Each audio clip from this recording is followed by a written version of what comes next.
बिस्मिल्लाहिर्रहमानिर्रहीम अस्सलाम वालेकुम। स्टूडेंट एक्सरसाइज हम 4.4 कर रहे थे, उसके 2 क्वेश्चन हमने कर लिए थे।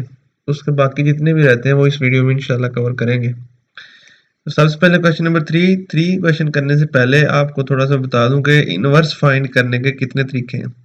बाकी आपने पिछली वीडियो देख ली होगी, वहां पे हमने देखा था इनवर्स कैसे फाइंड करते हैं।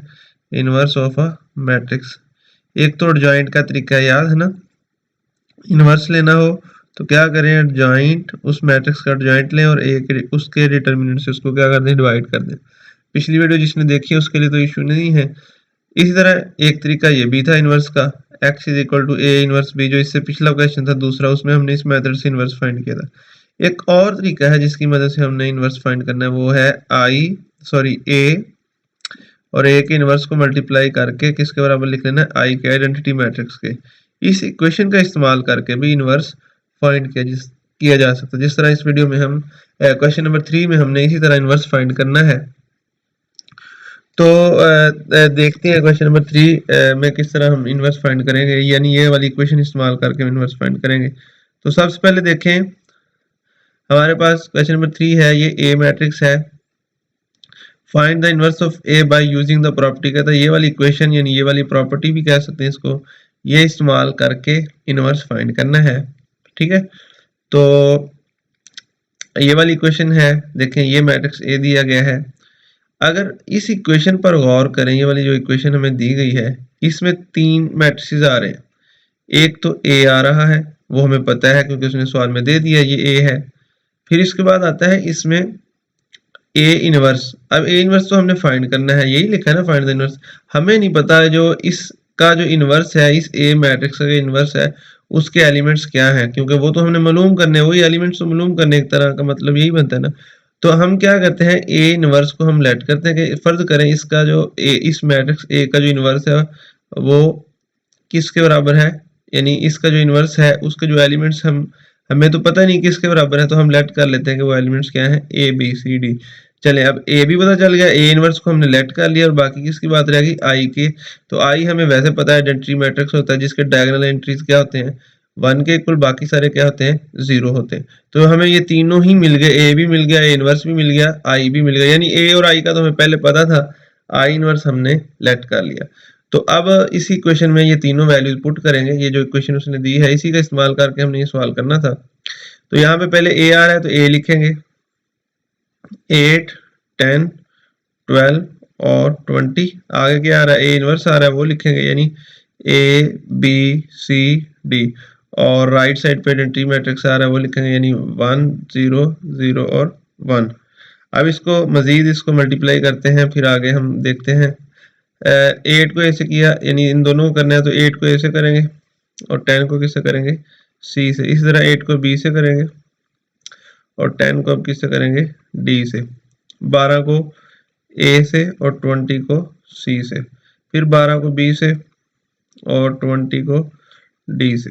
ये बंद करेंगे और ये आ जाएगा 1 0 0 1। तो यहाँ पे देखें ये दोनों मैट्रिक्स इक्वल हैं, यानी ये वाला मैट्रिक्स इसके इक्वल है, तो इसका मतलब ये वाला एलिमेंट इसके इक्वल होगा, यानी 8a प्लस 10, यानी मैचिंग एलिमेंट्स आपस में इक्वल होते हैं। और ये हमें एक तरह की इक्वेशन मिल गई, इसको इक्वेशन नंबर 1 का नाम देंगे। इसी तरह ये वाली इक्वेशन 8b प्लस 10d, ये किसके इक्वल आ गई, 0 के, इसको इक्वेशन नंबर 2 का नाम देंगे। इसी तरह 12a प्लस 20c, ये किसके बराबर आ जाएगी, 0 के, इसको इक्वेशन नंबर 3 का नाम देंगे। और इसी तरह जो लास्ट वाली इक्वेशन है, यानी कि 12b plus 20d is equal to 1, और इसको इक्वेशन नंबर 4 कहेंगे। यानी हमने बेसिकली देखे, हमने ए इनवर्स फाइंड करना था, तो ए इनवर्स के एलिमेंट्स क्या है, ए बी सी डी। तो ए बी सी डी की यहाँ से वैल्यू आ गई, तो बेसिकली हमने इनवर्स ही फाइंड कर लिया। तो ए बी सी डी की वैल्यू कैसे आएगी, तो देखें 1 और 3 के जो वेरिएबल हैं वो सेम है, इनको सॉल्व करेंगे, इन दोनों इक्वेशन को जमा करें या माइनस करें पहले कोएफिशिएंट इक्वल करके। फिर इसी तरह 2 और 4 को सॉल्व करेंगे, 2 और 4 को सॉल्व करके b और d की वैल्यू हमें मिल जाएगी। तो जब b और d की वैल्यू मिल जाएगी तो हम a इनवर्स में पुट कर देंगे, तो हमारा जो टारगेट है वो पूरा हो जाएगा। मेरे ख्याल में ये आप इन इक्वेशन को खुद ही सॉल्व कर सकते हैं। 1 को 3 के साथ हल करें, 2 को किसके साथ हल करें, 4 के साथ, तो हमें ए बी सी डी की वैल्यूज मिल जाएगी। तो जब ए बी डी सी की वैल्यू मिल जाएगी ना तीनों की, तो हमें बेसिकली ए इनवर्स की वैल्यू मिल जाएगी। यहाँ पे ए की वैल्यू पुट कर देंगे, यहाँ पे बी की, यहाँ पे सी की और यहाँ पे डी की। तो जब ए इनवर्स भी आ गया, अब सवाल में वो क्या कह रहा है, आगे क्या कहता है, and verify that A inverse का जो इनवर्स है वो किसके बराबर है, ए का, ए के बराबर। यानी ये जो आपके पास ए इनवर्स आएगा ना, ये वाला इनवर्स, इसका दोबारा इनवर्स लेना है, इसका दोबारा इनवर्स लेना है। तो फार्मूला क्या बनेगा, जब आप दोबारा इनवर्स लेंगे तो उसका फार्मूला बनेगा एडजॉइंट ऑफ ए इनवर्स। अब वो प्रॉपर्टी से नहीं, अब इस तरह आप ले सकते हैं, एडजॉइंट ऑफ ए इनवर्स बटा ए इनवर्स का डिटर्मिनेंट। तो अब आप मेरा ख्याल ये कर सकते हैं। कैसे करना, कैसे है, आपने पहले क्या करना है, एडजॉइंट लेना है किसका, ए के इनवर्स का, जो ये वाला जो आपके पास है, इसका एडजॉइंट ले लेना और इसी का डिटर्मिनेंट लेके इसमें वैल्यूज पुट कर देनी है। तो आपके पास ये रिजल्ट आ जाएगा, ये यानी, और ये जब आप इसका आंसर निकालेंगे ना, तो दोबारा आपको ए मिल जाएगा। तो फिर आप लिख दें left hand side is equal to right hand side. अब इसके बाद अगला क्वेश्चन है बच्चों 4 में एक पार्ट मैं आपको करवा देता हूँ, दूसरा आपने खुद करना है। 4 का फर्स्ट पार्ट क्या कह रहा है हमें, कहता है कि ये लेफ्ट हैंड साइड को प्रूव करे राइट हैंड साइड, मतलब क्या है, इस रकम का कहता है इनवर्स लेना है। ये देखे ना इनवर्स आ रहा है ना, इस ब्रैकेट का क्या लेना है, इनवर्स, यानी इस रकम का इनवर्स लेना है। फिर राइट हैंड साइड में क्या कहता है कि इसका इनवर्स लेना है और इसका इनवर्स लेना है, बाद में इनको मल्टीप्लाई करना है। तो अगर हम सिर्फ लेफ्ट हैंड साइड की बात करें, मैं लेफ्ट हैंड साइड यहाँ पे दोबारा लिख देता हूँ, क्या आ रही है, 1 2 -2 1 और 1 -1 1 1 और इसके ऊपर क्या आ रहा है -1, यानी इस रकम का हमने क्या लेना है, इनवर्स। तो हम एक काम करते हैं, लेट करते हैं, इस मैट्रिक्स को नाम देते हैं ए का, क्या आ जाएगा 1 2 -2 1। इस मैट्रिक्स को किसका नाम देते हैं, बी का, ये क्या आ जाएगा 1 -1 1 और 1। ठीक है, अब हम अगर लेफ्ट हैंड साइड को देखें तो हमारे पास वो क्या बन जाएगी, और से देखें, ये लेफ्ट हैंड साइड है ना, तो यहाँ इसको तो हमने ए का नाम दिया है और इसको नाम किसका दिया है, ये वाले दूसरे को बी का। तो बेसिकली क्या बन जाएगा, ए बी का इनवर्स। तो हमने क्या करना है, ए बी का इनवर्स ही फाइंड करना है। तो ए बी का इनवर्स कैसे फाइंड होगा, पहले हमें ए बी मालूम करना पड़ेगा। तो चलें पहले ए बी मालूम कर लेते हैं, यानी ए और बी को मल्टीप्लाई करते हैं, फिर ए बी का इनवर्स आएगा ना। तो ए बी को मालूम करें, यानी 1 2 -2 1 मल्टीप्लाई होगा किससे, बी से, 1 -1 1 और 1। तो ये रह जाएगा, 1 को 1 से किया 1, 2 को 1 से किया 2, 1 को -1 से किया 1 और 2 को 1 से किया 2, -2 को 1 से किया -2, 1 को 1 से किया 1, माइनस ये +2 हो जाएगा और ये क्या रह जाएगा, 1 रह जाएगा। तो ये रह जाएगा 3 1 -1 और ये रह जाएगा 3। ठीक है, तो ये ए बी की वैल्यू आ गई। अब हमने इसका बेसिकली इन्वर्स लेना था। तो ए बी का अगर इन्वर्स लेना है तो फार्मूला अगर बनाने की कोशिश करें तो क्या बनेगा, ए बी के इन्वर्स का फार्मूला बनेगा एडजॉइंट ऑफ ए बी बटा ए बी का डिटर्मिनेंट। तो एडजॉइंट लेना तो इजी है, पहले ए बी का डिटर्मिनेंट ले लेते हैं। चलिए यहाँ पे इसके साथ में लिख देता हूँ, ए बी का डिटर्मिनेंट क्या आएगा, ये वाला ए बी है, तो 3 को 3 से मल्टीप्लाई किया 9, -1 को 1 से किया -1, लेकिन एक माइनस अपने पास से लगाना होता है जब इसको इससे मल्टीप्लाई करना था, एक माइनस अपने पास से। तो ये ए बी का डिटर्मिनेंट कितना आ गया, 10 आ गया। ठीक है, एडजॉइंट भी आप ले सकते हैं, चलो डायरेक्ट ही पुट कर देंगे इसका। तो ए बी का इनवर्स किसके बराबर आ गया, एडजॉइंट ऑफ ए बी, ये ए बी है तो आपको पता है एडजॉइंट कैसे लेना, इनकी जगह चेंज करनी, ये 3 है, ये भी 3 है, ये वैसे का वैसे ही, प्लस का 1 क्या हो जाएगा, माइनस का 1, ये माइनस का 1, ये क्या हो जाएगा, प्लस का 1, नीचे ए बी का डिटर्मिनेंट कितना आ जाएगा, 10। तो ये आ जाएगा रिजल्ट, 10 को सबसे डिवाइड कर दें, नहीं करना तो इसे साइड पे लिख लें, 1/10 3 -1 1 3। यहाँ तक मैं करता हूँ। हो सकता है जब राइट हैंड साइड करें तो सबके नीचे 10 आ रहा हो, बाहर ना लिखा हो तो वहाँ पे लिख, चले मैं यहाँ ही लिख देता हूँ, ये आ जाएगा 3/10, यानी कि 10 से डिवाइड हो रहा है, -1/10, ये भी -1/10 और 3/10। तो ये आ गया लेफ्ट हैंड साइड का आंसर। देखें अब हम चलते हैं राइट हैंड साइड की तरफ।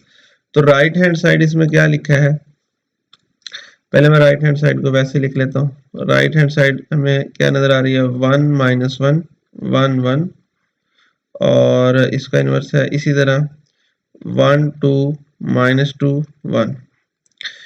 इसको हम चलो फर्ज कोई भी नाम दे लो, चलो इसको सी का नाम दे देते हैं, let C is equal to 1 -1 1 1, और इसको नाम के साथ इसका, और इस मैट्रिक्स इसके ऊपर भी -1 है, इसको चलो हम नाम देते हैं किसका, डी का। इस मैट्रिक्स को इसका नाम 1 2 -2 1। ठीक है, तो अब हमारे पास राइट हैंड साइड क्या बन गई, ये हमने देखें सी का नाम दिया तो ये हो जाएगा सी का इनवर्स, और इसको किसका नाम दिया, और डी का, तो ये क्या हो जाएगा, डी का इनवर्स। तो बेसिकली हमने सी के इनवर्स और डी के इनवर्स को मल्टीप्लाई करवाना है, तो पहले सी का इनवर्स निकालेंगे, फिर क्या करेंगे, डी का इनवर्स निकालेंगे। तो जब सी का इनवर्स निकालेंगे, मैं करने वाला नहीं है, सिर्फ फार्मूला बता देता हूँ क्योंकि ये कैलकुलेशन आप कर सकते हैं। जब सी का इनवर्स निकालेंगे तो फार्मूला क्या बन जाएगा, एडजॉइंट ऑफ सी ओवर सी का डिटर्मिनेंट। अगर आपने पिछली वीडियो नहीं देखी तो ये आपको समझ आना मुश्किल है, पहले पिछली वीडियो देख लें। तो सी का इनवर्स इस तरह आ जाएगा, फिर इसी तरह डी का इनवर्स आ जाएगा, वो क्या आ जाएगा, एडजॉइंट ऑफ डी बटा डी का डिटर्मिनेंट। बाद में हम क्या करेंगे, इन दोनों को मल्टीप्लाई करवा देंगे, यानी सी के इनवर्स को मल्टीप्लाई करवा देंगे किससे, डी के इनवर्स। ये सी का इनवर्स यहाँ पे वैल्यू पुट हो जाएगी, और यहाँ पे किसकी वैल्यू पुट हो जाएगी, डी के इनवर्स की। इनको मल्टीप्लाई करेंगे तो एट द एंड जो आंसर मिलेगा वो बेसिकली बिल्कुल वही मिलेगा जो आपने यहाँ पे हमने ये निकाला था। तो इस तरह लेफ्ट और राइट हैंड साइड क्या हो जाएगी, इक्वल हो जाएगी। इसका दूसरा पार्ट आपने खुद करना है। चलते क्वेश्चन नंबर 5 की तरफ चलते हैं। क्वेश्चन नंबर 5 हमने बेसिकली सॉल्व करना है इक्वेशंस को। पहले सवाल और दूसरे सवाल में जो इक्वेशंस में के वेरिएबल हैं वो दो दो ही हैं, एक्स वाई है, इसमें x1 x2 है। बाकी सवालों में दो दो नहीं है, सब में तीन तीन वेरिएबल है। तो मैं एक दो वेरिएबल वाला सवाल करवाऊंगा और एक आपको तीन वेरिएबल। तो तीन वेरिएबल वाला सारा सवाल मैंने हल किया हुआ है, थ्री वेरिएबल वाला दूसरा, पहला जो दो वेरिएबल जिसमें उसमें मैंने सॉल्व नहीं किया, तो ये मैं आपको पहले इसका मेथड बता देता हूँ, फिर आगे आपने वो खुद कर लेना। तो पहला 5 का फर्स्ट पार्ट आप देखें, इसको हमने इस इक्वेशन को हल करना है सिस्टम को, तो हम इसको क्रैमर रूल से सॉल्व करेंगे। किससे, क्रैमर रूल। दो तरीकों से हो सकता है लेकिन हम क्रैमर वाला रूल यूज करेंगे। क्रैमर वाला रूल समझ लें क्या है। सबसे पहले काम जो किया करना है हमने क्रैमर रूल से, जब सॉल्व करना है तो हमने सबसे पहले ए मैट्रिक्स एक्स बनाना है, किसका, कोफिशिएंट्स का।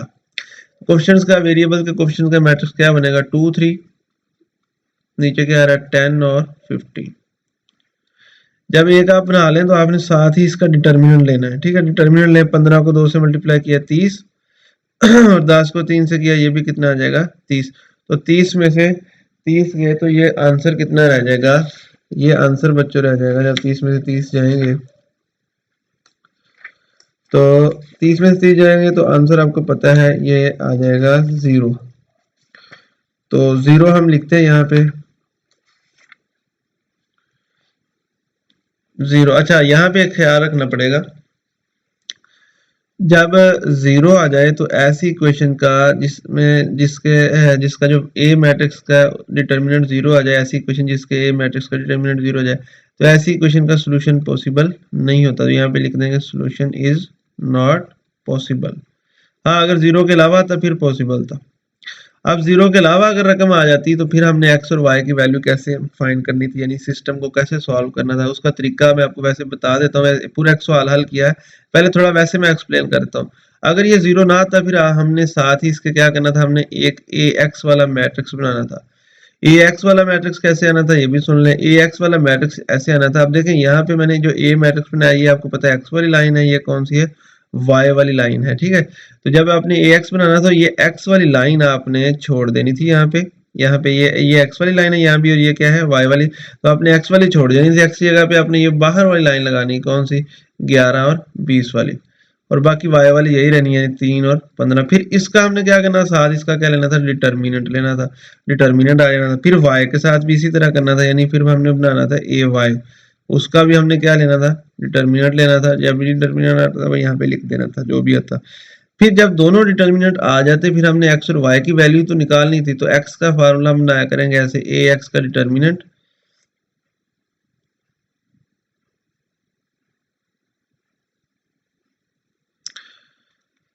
यहाँ पे बनाएंगे ए एक्स का डिटर्मिनेंट, जब x की वैल्यू निकालनी, ओवर a का डिटर्मिनेंट। इसी तरह जब y की निकालनी थी तो क्या बनाएंगे, ए वाई का डिटर्मिनेंट ओवर a का डिटर्मिनेंट। तो बच्चों यहाँ तक तो ये मैंने आपको वैसे बता दिया, लेकिन एक मैंने क्वेश्चन सॉल्व भी किया है, क्वेश्चन नंबर 9। तो 9 में देखें हमें ये रकमें दी हैं, ये इक्वेशंस दी हैं, ठीक है ना। ये पहली है, ये दूसरी है, ये तीसरी है। इसको हमने पहले लिख लिया मैट्रिक्स फॉर्म में। मैं पहले ये सारा सॉल्व किया, क्योंकि अगर मैं यहाँ पे सॉल्व करता ना वैसे डायरेक्ट तो वीडियो बहुत लेंथी हो जानी थी। तो मैट्रिक्स फॉर्म में हमने इसको लिखा है। कैसे लिखा है, हमने इसके कोफिशिएंट लिए हैं। यहाँ पे ये भी याद रखें हमारे पास 3 वेरिएबल्स हैं, कौन कौन से, एक्स, वाई और टी। तो कोफिशिएंट ये हमारा पहली इक्वेशन का आ गया 9, 7 और 3, दूसरी का 5, -1, 4, तीसरी का कितना आ जाएगा 6, 8, 2। और ये वाली लाइन हमारी है बाहर वाली, जो कांस्टेंट्स की लाइन है। इस तरह इसका भी हमारा आगे यूज होगा, वो मैं आपको बताता हूँ। सबसे पहले ये क्रैमर रूल से हम कर रहे हैं। तो क्रैमर रूल से जब भी करें, पहले आपने क्या करना है, मैट्रिक्स ए बना लेना है। जब ए मैट्रिक्स बना ले तो उसका साथ ही डिटर्मिनेंट लेना है, और कुछ नहीं करना, क्योंकि अगर इसका डिटर्मिनेंट 0 आ जाता है तो आगे सवाल पॉसिबल नहीं होता। तो जैसे हमने इसका डिटर्मिनेंट लिया, आपको 3/3 का पता होगा, पिछली वीडियोस देख लें। तो हमने डिटर्मिनेंट लिया तो इसका आंसर आया माइनस का 17। तो हम कह सकते हैं कि इस इक्वेशन का जो सोल्यूशन है, ये सिस्टम का जो इक्वेशन है वो पॉसिबल है, इसको सॉल्व कर। हाँ, अगर 0 आता तो पॉसिबल नहीं था। फिर जैसे ही आप हमें पता चला कि पॉसिबल है, फिर हमने ए एक्स मैट्रिक्स बनाना है। क्या करना है, ए एक्स, ए थोड़ा सा बड़ा करके साथ एक्स इस तरह छोटा सा लिखना है। अब ए एक्स कैसे बनाना हमें पता है, ये वाला कॉलम एक्स का है, ये वाला कॉलम वाई का है, ये वाला कॉलम किसका है, टी का, ये वाला देखें, ठीक है। तो जब ए एक्स बनाना है तो एक्स वाली लाइन छोड़ के उसकी जगह पे ये जो इधर कांस्टेंट की लाइन आ रही है वो उधर पुट कर देनी, 6, 1, 4 पुट कर देनी। बाकी ये दोनों को कुछ नहीं कहना, वाई और टी वैसे के। फिर ए एक्स का डिटर्मिनेंट लेंगे, डिटर्मिनेंट कितना है -70। फिर इसके बाद हमने चलना है ए वाई पे। तो ए वाई क्या होगा, बिल्कुल उसी तरह जिस तरह हमने एक्स का ख्याल किया था। तो वाई वाली लाइन छोड़ देंगे, उसकी जगह पे ये वाली लिख देंगे, बाकी ये दोनों ऐसे की। फिर ए वाई आ गया, उसका डिटर्मिनेंट। अब इसके बाद ए टी आता है, तो ए टी का डिटर्मिनेंट ये भी आ गया, आपके सामने है। अब ये मैं थोड़ा सा स्लो करके अब देख लें आप, ये मैंने इस तरह सॉल्व किए हैं। इसके बाद देखें ए टी है, वो भी आ गया। अब एक्स, वाई और टी की वैल्यू तो निकालनी थी, जो वेरिएबल होते हैं सिस्टम में उसी की वैल्यू निकालनी होती है। तो वेरिएबल जो है, सबसे पहले x की वैल्यू है, तो x का फार्मूला क्या बनाएंगे, ए एक्स का डिटर्मिनेंट ओवर ए का डिटर्मिनेंट। तो बच्चों ए एक्स का जो डिटर्मिनेंट आया था वो मैं आपको दिखा देता हूँ। ए एक्स का डिटर्मिनेंट आया -70 और ए का डिटर्मिनेंट कितना है -70, दोनों का -70 है। तो यहाँ पे हम -70 पुट कर देंगे, नीचे भी -70 आ जाएगा।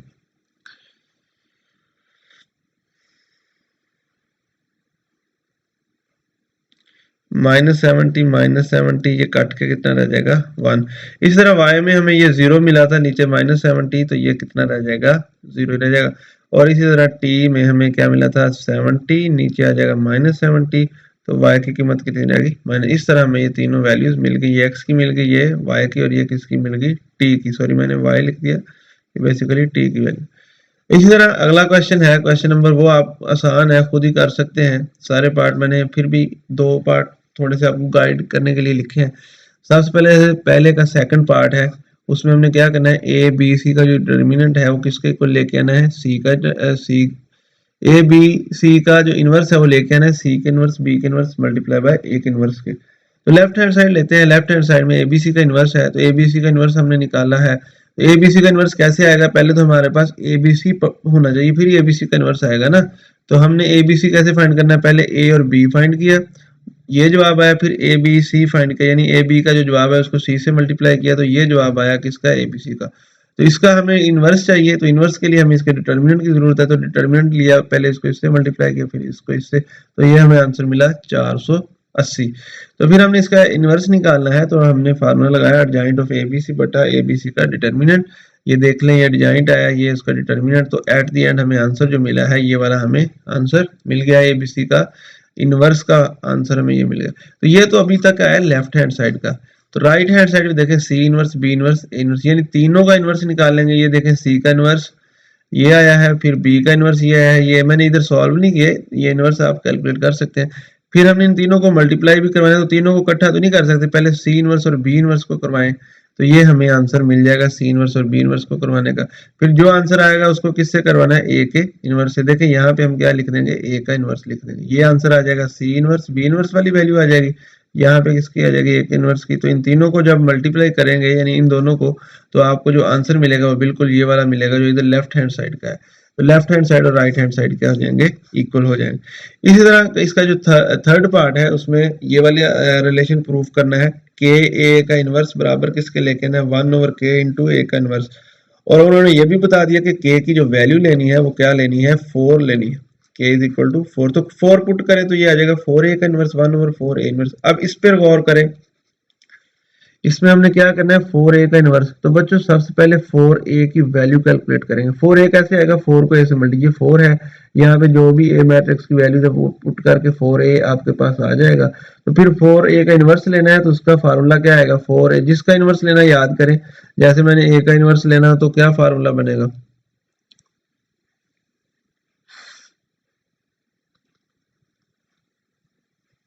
जैसे मैंने a का इनवर्स लेना है तो फार्मूला क्या बनेगा, एडजॉइंट ऑफ a ओवर ए का रिटर्न, यही बनेगा ना। तो बी का इनवर्स लेना है तो एडजॉइंट ऑफ बी, लेकिन अगर 4a का इनवर्स लेना है तो हमें हमें पता है एडजॉइंट ऑफ 4a बटा 4a का डिटरमिनेंट। तो 4a की वैल्यू ये हमारे पास आई होगी जब आप इसको करेंगे, तो उसका एडजॉइंट भी आप आसानी से ले सकते हैं, उसका क्या कर सकते हैं, डिटरमिनेंट भी ले सकते हैं। यहाँ पे वैल्यूज पुट करेंगे लेफ्ट हैंड साइड। अब राइट हैंड साइड कैसे करनी है, पहले तो आपने ए इनवर्स फाइंड कर लेना है। अब ए इनवर्स आपको पता है, सिंपल ये फार्मूला बनेगा, वो बना के बाद में अपने 1/4 से उसको क्या कर देना, मल्टीप्लाई। तो ये राइट हैंड साइड। तो अब एट दी एंड जब देखेंगे कि लेफ्ट हैंड साइड इक्वल हो जाएगी किसके, राइट हैंड साइड के। यहाँ तक हमारा ये लेक्चर मुकम्मल होता है। अगर आप कोई भी फीडबैक देना चाहें या किसी क्वेश्चन की समझ नहीं है या कोई क्वेश्चन रिवाइज करवाना चाहते हैं तो ज़रूर कमेंट कीजिए। अल्लाह हाफिज़।